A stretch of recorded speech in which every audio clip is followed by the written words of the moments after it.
Hi, welcome to the first episode of the Mush Room. I want this podcast to be what I was sort of pitching it to my friends as bootleg therapy for the emerging adult. That being said, this isn't a therapy, disclaimer, so I don't get sued. This isn't therapy. What I want this podcast to be is just simply discussions and conversations about getting through your early 20s from people who are currently going through it right now. It's going to be a safe space where you can come to feel like you're not alone, because everyone's going through shit right now. And it might be different shit, but all in all, we're all going through shit.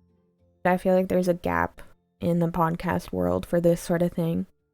And I am the type of person that likes to talk things out. And I like to listen to conversational podcasts myself. So I feel like I would benefit from this kind of thing, and maybe you would too. I want to take this first episode as sort of an intro or an introduction to me in my current life. And I keep putting off recording this because I was telling myself like I'm not feeling up for it today. But that's what I want this podcast to be, right? I want it to be as I'm going through it. And that's the point, right? There's so many podcasts of people who are older, who have been through stuff, giving advice. Okay, but it's so easy to hear the advice and it's good advice, but it's so hard to believe it when you're in the moment. That's sort of what I'm feeling. And maybe you just want to commiserate with me, then there will be a lot of that. Or you can sort of hear from my perspective, and maybe you'll relate about how I'm going through dealing with it, my thought process. I think obviously when you're sad, you listen to sad music. Okay, so what about those of us who gravitate to podcasts, right? Not trying to say that this is going to be a sad podcast, but I want something relatable, and that kind of thing doesn't exist. So here we go. This is going to be it. You're welcome. So what led to me starting this, or thinking about starting this, is a breaking point. We've all had one, and I recently started seeing a therapist because of the breaking point that I had in my life. And she specializes in helping people in emerging adulthood. Basically people in their teens and early 20s. Because this part of your life is a huge transition into becoming an adult. And basically the analogy she gave me was that you're a caterpillar, right? As a kid, as a teen, you're a caterpillar. And what does a caterpillar do?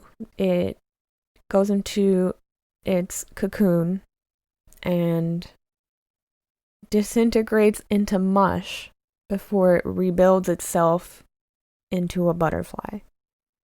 And then the butterfly gets too big for its cocoon and has to finally come out and emerge. And then be the beautiful adult butterfly that it is.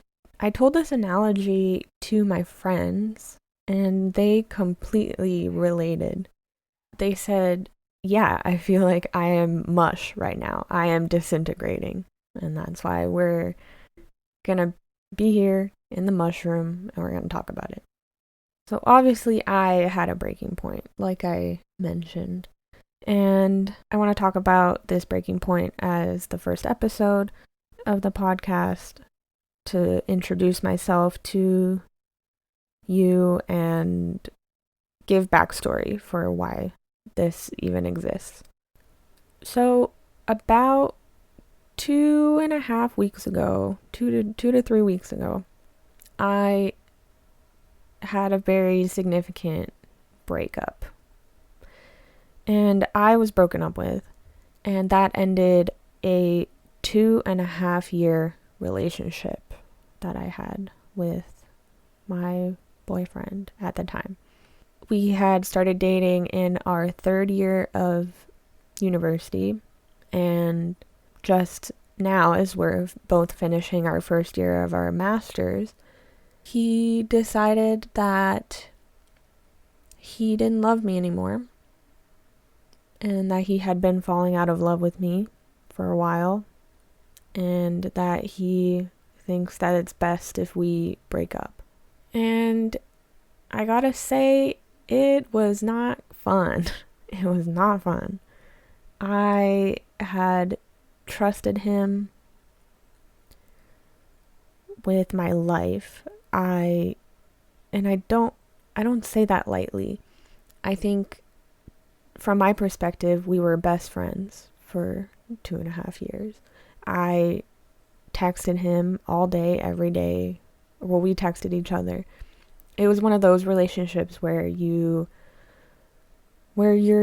each other's person, or at least from my perspective. And I told him everything. It felt like he told me everything. And he did, except for the problems that he had with me in our relationship. He was not very emotionally available, or I guess he wasn't vulnerable as much as I wanted him to be with me. It felt like he kept that part of himself hidden from even himself. And a week before he broke up with me, he told me out of the blue that he needed time to think for himself and time to figure out who he is and what that means for our relationship, because he doesn't know who he is. And obviously I was shocked, because how do you go from talking to someone every day and telling them that you love them and that what you have is permanent as far as he's concerned, and that he loves you and he trusts you and blah blah blah, to suddenly not being sure and needing time, quote unquote. So I asked, how long is it gonna take? And obviously I'm paraphrasing, because this was like a huge deal. But yeah, I asked how long it would take for him to think and need space from me, and he said, I don't know, a few days, a week, 2 weeks. So I said, okay, fine, like whatever it takes to save the relationship. I reached out a couple days in to ask if he was okay. Maybe he was going through a depressive episode and he was pushing me away even though he wanted me there. And he was just super cold and distant, and we felt like strangers already, and that didn't put a good taste in my mouth. It felt like he was already preparing to distance and preparing to break up with me. That led to me overthinking a lot, and I felt trapped because I couldn't do anything about it. All I had to do was wait and give him the time that he needed to think. And so that's when I scheduled my first therapy session. And it was amazing. And let me tell you, if you are considering going to therapy, if it is possible for you, I know that the medical system doesn't make it easy and doesn't cover it in most insurance plans. I think it should be, but that's a topic for another day. If you have the ability to go to therapy, and if you are on the fence about it, let me tell you that the hardest thing is scheduling that first appointment. But once you do that, you feel so free, and it is worth it. Anyway, I had my first therapy session and it made me feel a lot better. And I got through the rest of that week without reaching out to him and letting him think. And he got back to me after a little bit over a week, 8 days. And he asked if I was free, and we went for a drive, and we parked in the mall parking lot. And he said, I think you already know what I'm going to say. And that's when I've never, or maybe I have, but it was never this significant. I never felt physically as much as this, the sensation of my heart just dropping into my stomach. Because he had made me feel so confident in our relationship that this would never happen, that he would never do this to me. And I know, like, looking back, I know you may be thinking, if you've never been through a breakup like this, you may be thinking, well, that's stupid to believe that someone would never break up with you, because people obviously do. People break up all the time. But he was always so confident. Every time that I had doubts about our relationship, he would always, like, come back and tell me it was fine and we'll get through anything, and that we're strong and we love each other, we can get through anything, and that he loves me and we have the rest of our lives. Well, the rest of our lives ended that day. And my new life without him had to start. And it was fucking hard. I don't know if I should swear. It was so hard, and it still is. This was only 3 weeks ago, not even.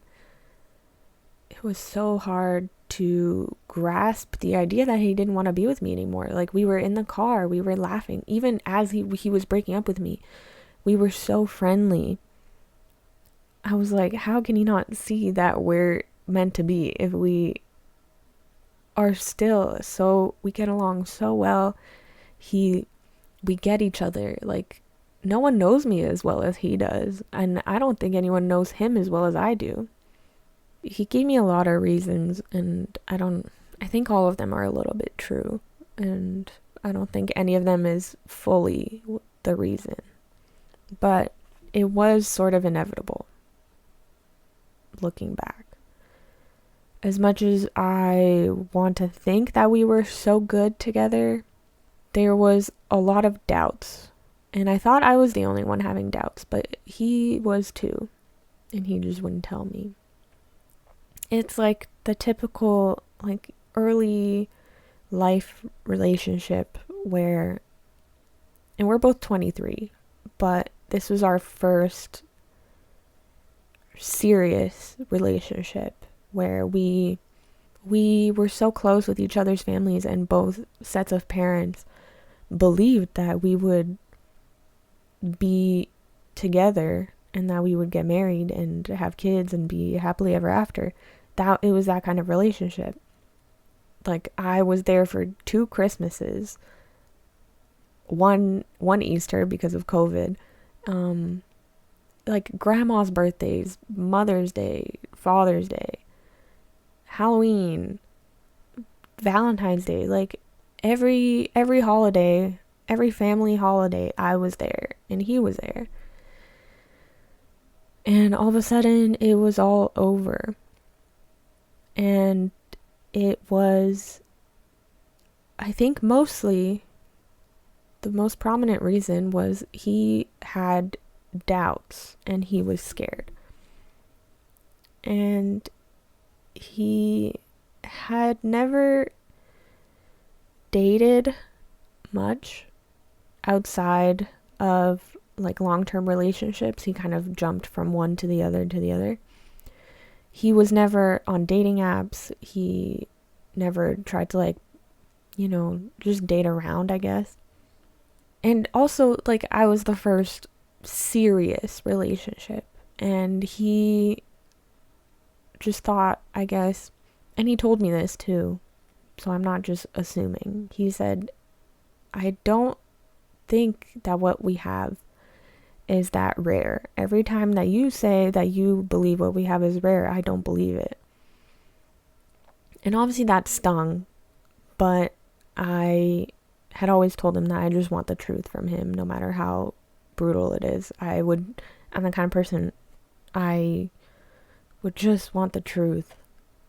And as long as you commit to telling me the truth all the time, I will not get angry about it, because you can lie. And I will be more devastated if you lie to me. So he said, I never believed that what we had was that rare. Every time that you said it. And I just truly think that I can have this with anybody. I think I'm just that kind of person. That's what he said to me. And I was like, I don't think so. I truly don't think so. But if you believe that right now, like, what is me staying with you gonna do? Obviously, like, I can't convince you otherwise by staying with you. You have to go out and you have to experience other relationships.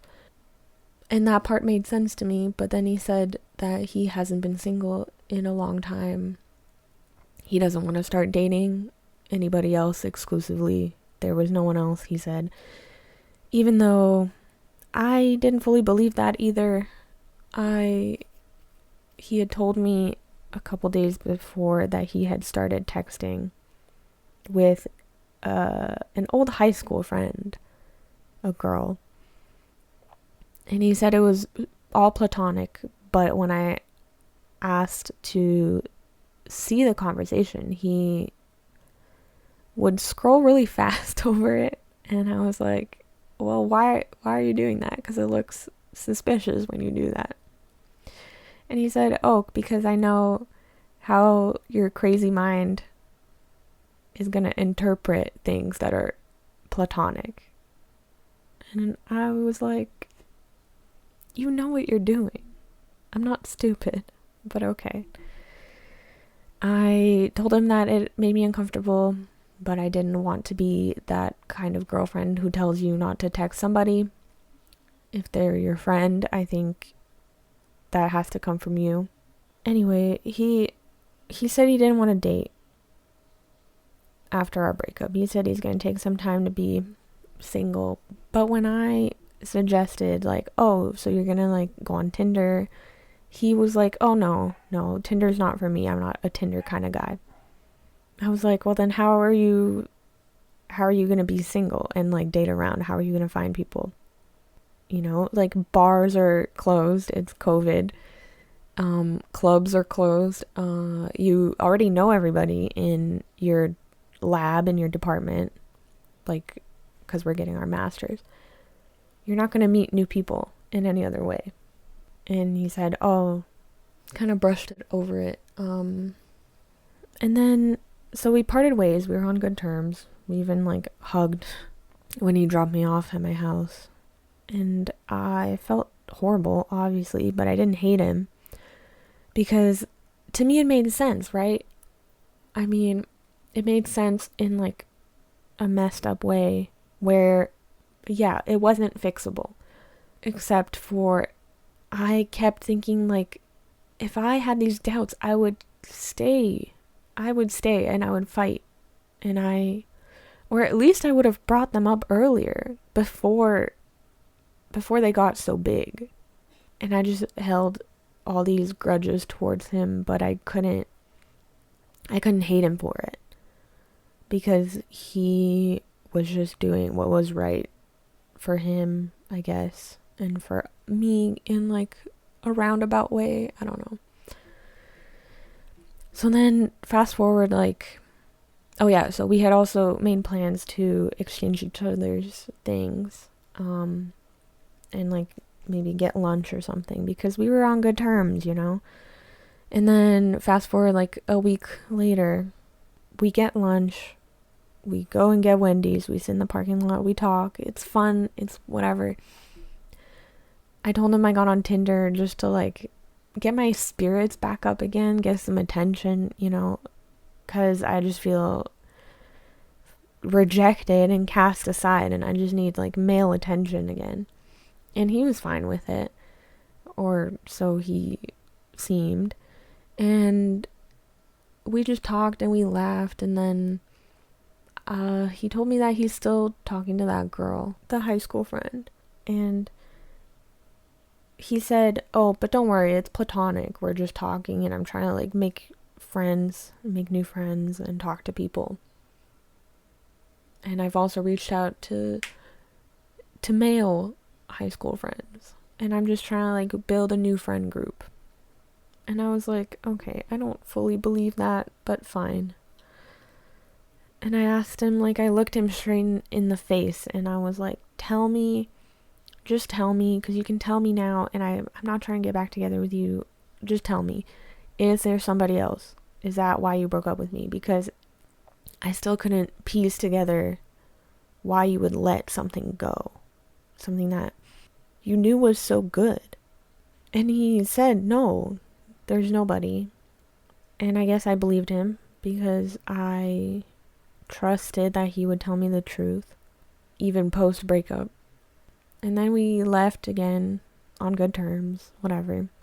I'll leave out the details, but let's just say I got confirmation and pretty solid evidence that he was at that girl's house at least 2 times in the past week.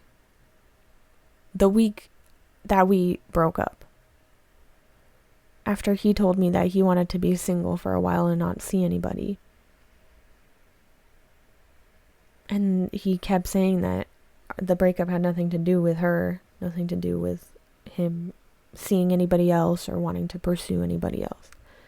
He was at her house multiple times for hours. That can't be platonic. And so I texted him, and I was angry, and he kept denying it, and he said he was at his cousin's house. And I said, I know where your cousins live. I have been at every family function for the past 2 years. I know that they don't live there. And he just kept denying it. He was being very mean. And I just kept like saying, you said all these things to me. What part was the truth? Because I don't even know anymore. And then he said, I felt myself falling out of love with you for months. And I didn't see us building on top of what we already had, even though you saw a future, whatever. And even though you want to try harder and try again and try more, I just think some things are not meant to be. And I asked, okay, well then, what about when you said, like, we could still get back together eventually? That's what he told me when he broke up with me. He said maybe at some point in the future we can get back together. Why would you say that if you don't see us building onto what we already have? And he said, well, after thinking about it, I don't think we can get back together. And I thought it was interesting, mostly because we were having this text fight while he was at our house. So I don't know how much of it was him being honest and how much of it was him saying things in front of her. Because I imagine if you're at someone's house and you're having a furious text conversation with your ex, they're going to ask, what's up? And they're probably going to want to see what's going on. I felt betrayed, obviously. And I felt hurt. And I felt angry at him. And I just didn't know how much of what we had was real at that point, how much of it was a lie, because he just kept lying. And I thought that we had like a really solid relationship. I thought that we could get through anything because every time that we had doubts, or I had doubts, he never had doubts, or at least he never told me. He always came back saying that we could get through it. So I wrote a letter to his parents like right after we broke up, when we were still on good terms, before I found out about the girl. And it was just a letter thanking them for everything that they've done for me for the past 2.5 years, because they truly treated me like family, and I wanted to thank them for everything. And I sent them the letter over text, and his mom texted me back a paragraph saying really sweet, kind words, and then ending it off with like, maybe someday ... As in, like, I don't know if she still has hope, or if she wants to give me hope that one day we can get back together. And I want to say, like, right now, I want to say that I'm over him. And I want to say that I don't think we'll ever get back together because of what he did to me. But if I'm honest, I have hope, you know? I still have this, like, shred of hope inside of me that he's gonna realize his mistake, and he's gonna text me one day and say, "I'm sorry, baby, I love you, I want to get back together." And then at this point in my healing process, I know I would say yes. I would get back together with him in a heartbeat. But it would not be a good relationship because he hasn't changed, and he's just gonna be the way that he was and the way that he is now. I know him, even though he thinks that I don't. And I know that he's just angry right now, and he's bitter, and he's petty. But I know a part of him loved me. And right now I still have hope that that part will win, but I don't think it'll be soon, if I'm honest. And maybe in the future he'll grow up and realize what we had, and maybe he'll reach out, or maybe he'll just continue to be petty, and maybe his pride will win in the end, and maybe he'll never reach out again. And hopefully by then I'll have found someone better. I hope. Yeah, so that is the story of what happened to me. And now I want to give you the advice of what my therapist has said. I've had one session with her post-breakup, or post-official breakup.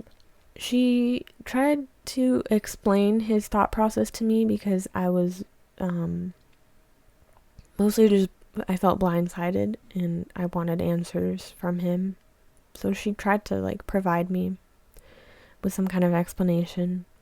And obviously it was stuff that I said already and stuff that I had thought already, but it was good to have confirmation from her that I was thinking probably on the right track. Obviously, yes, he was having doubts, and it scared him to think that he could be with somebody for the rest of his life at such a young age and having to commit. He wanted to see other people and try other people out and see if he could find something better, or if he could settle down with me and take all of my flaws and accept them, and all of the flaws in our relationship, or if he could find a better relationship. And I've had those doubts too. You know, I understand that way of thinking because I had those kind of doubts. But I always found comfort in the safety of having him, and looking other places scared me. My therapist said that this is good for me, and I put a lot of my identity in him,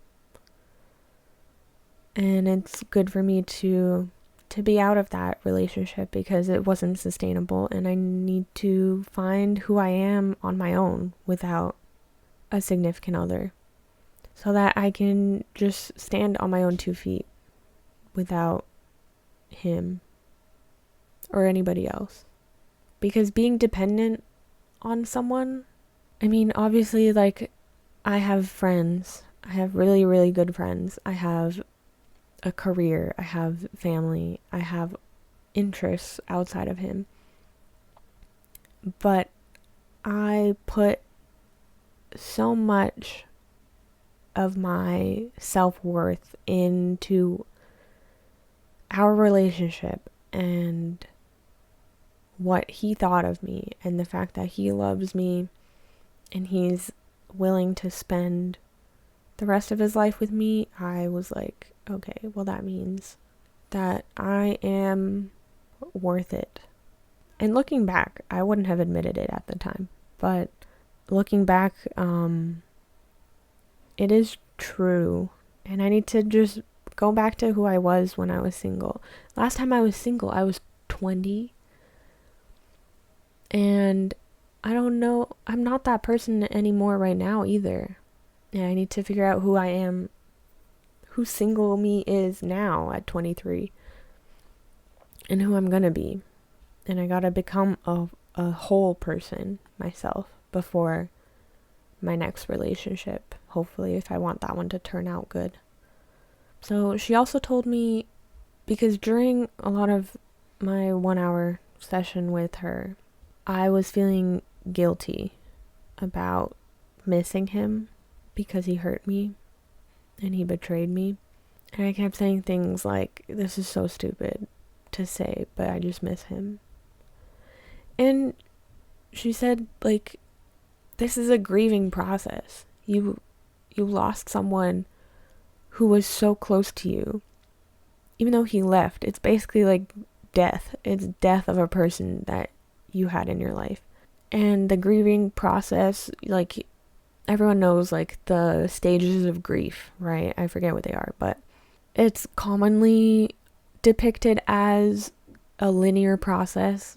And she says it is not. It is a roller coaster, and it goes up and down and around and back, and you're angry, and then you're depressed, and then you miss him, and then you hate him, and then you go into bargaining, and you're like, what if I did this? What if this happened? What if I did this? Then maybe it would have turned out different.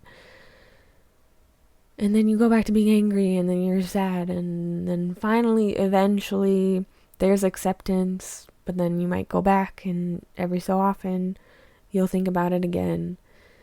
And I definitely feel that. I feel like every day, I feel like I'll wake up and I'll be sad, and then I'll think about it, and I'll think, like, what if I did this? And then maybe he would have stayed. Maybe if I did this. Or if only I hadn't done this. If only I hadn't gotten mad that he had texted that girl. Maybe he would have stayed. Or maybe he would have cheated on me. I don't know. And then I'm angry because he took advantage of me, and I was stupid for staying in it for so long. And then I think, oh, but he's not a bad guy. Like, I do know him. There is part of him that loved me, and there is part of him that didn't love me and wanted out. My therapist said I just need to let myself feel the emotions. If I'm angry, she said I should go outside and chuck eggs at a tree. I feel like that's a waste of eggs, but maybe I'll do it, and I'll get back to you. And if I'm sad, then, lock myself in my room and eat a tub of ice cream, because I'm grieving. And it sucks. And there's no way to fast forward it, but this is the best you can do. I wish I could fast forward it, because I've never felt pain like this. I didn't even know it was possible. But it's been 3 weeks, and I can talk about it without crying for like almost an hour. I had so many people tell me within these past couple weeks that it's gonna get easier. And it sucks right now, but in like a few months, you're not even gonna think about him. And right now it just seems impossible. I don't know how. Like, this pain and thinking about it takes up my whole life. And it takes up almost every second of every day I think about him. And I think about the whole situation. And even when I distract myself, like, it's always there in the back of my mind. And it sucks. It sucks a lot. And I have friends who are going through breakups. I have friends who have been through breakups and are still broken about it. That's why I want to make this a series, because everyone's been through a breakup, and if you haven't, you're lucky. And my breakup isn't the only type of breakup out there, so next couple episodes I want to still talk about breakups, and I want to bring a guest star. You'll get different perspectives on different breakups, and they can tell their story and how they process it, because not everyone's like me, I know that. But if you are, just know it does get better. You just have to suffer. Have you heard of those people who go into surgery and then the anesthesia doesn't work on them, and they're paralyzed, they look like they're asleep, but they still feel everything that is being done to them in surgery, and they can't open their eyes, they can't talk, they can't let the doctor know that the anesthesia isn't working, so then they just have no choice but to suffer until the end of the surgery and feel all the pain. That's how I feel. Like, I feel like no matter what I do to try to distract myself or feel the emotions, like, I can't, there's no way out. It's just a long, dark corridor with a light at the end of the tunnel, but I don't know how far that light is. I don't know how long this corridor stretches for, but I just got to keep walking, and it is uphill. This corridor is uphill, and it is hard. But day after day, I think I do see progress. I feel a lot better than I felt that first week, and I'm going on week 3. In a week and a half, it's going to be a month. Then eventually it'll be 2 months, it'll be 3, and then the pain will fade, I believe. I'm not ready for anyone new to come into my life. I have been on Tinder and talking to guys, but none of it, I haven't met up with any of them. I can't even say that it was a positive experience for me, because a lot of the time it would bring me back to the fact that they don't know me like he does, and we don't have conversations like I did with him. And they don't get my sense of humor. They don't, And it just reminds me of the good things that I lost with him. My advice, I don't know if I can even give advice, but my advice is take it day by day.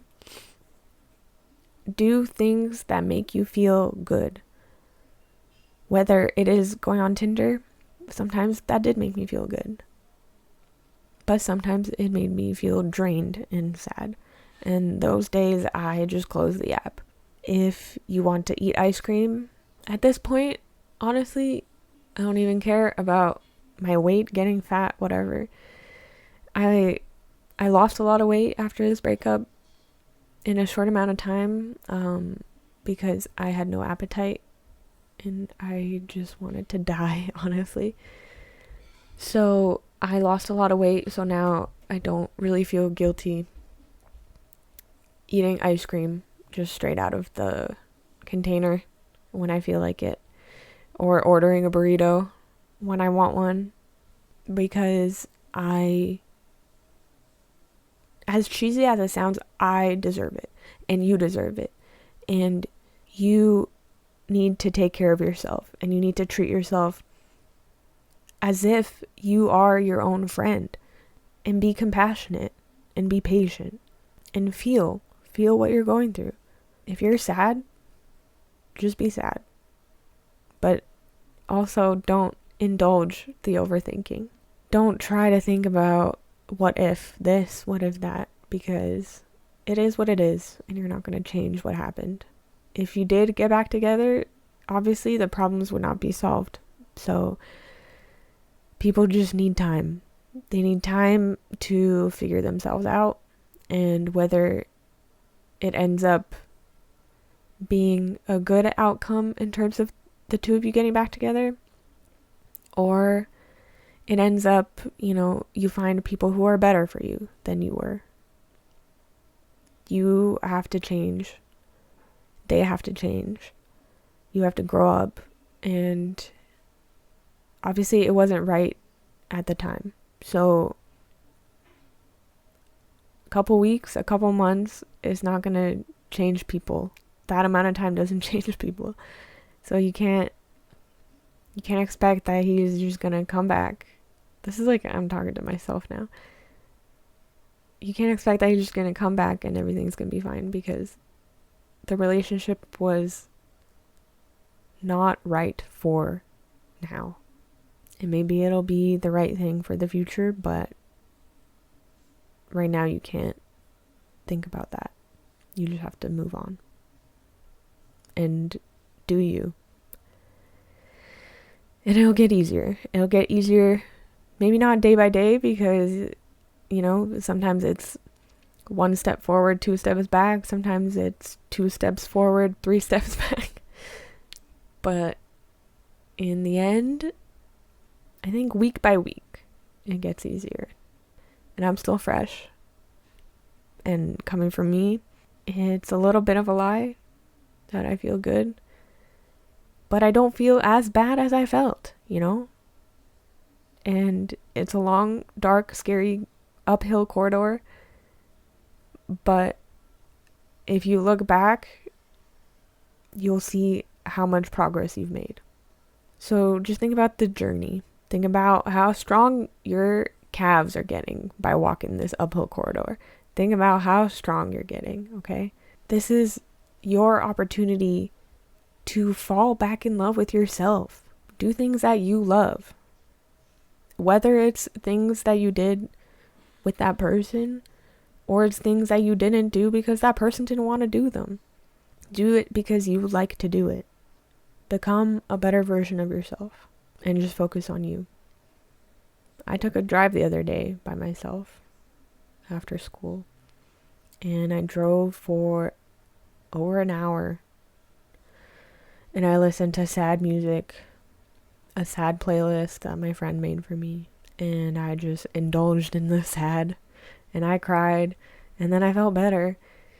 I went home and I was still sad, and I ate ice cream, and then I took a hot bath, and I watched Fuller House on Netflix, and then this morning I woke up and I felt better.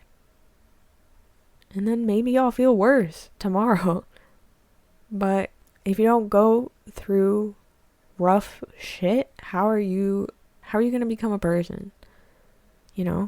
This is the mush stage. We are disintegrating into mush. But in the end, this is important. This has to happen. And in the end, we're going to become butterflies. We are. It's hard for me to believe it right now, but we are. I hope this was helpful for you. Maybe send it to a friend. Help promote the podcast and help them feel better. Help them relate, commiserate in misery. 2020 sucks, but it's a new decade, and we're going to become new, better people. Join me for the next episode with one of my friends, and we're going to talk about their breakup. And maybe if you didn't relate to this one, maybe you'll relate to that one. You're going to be fine. See you next time in the Mush Room.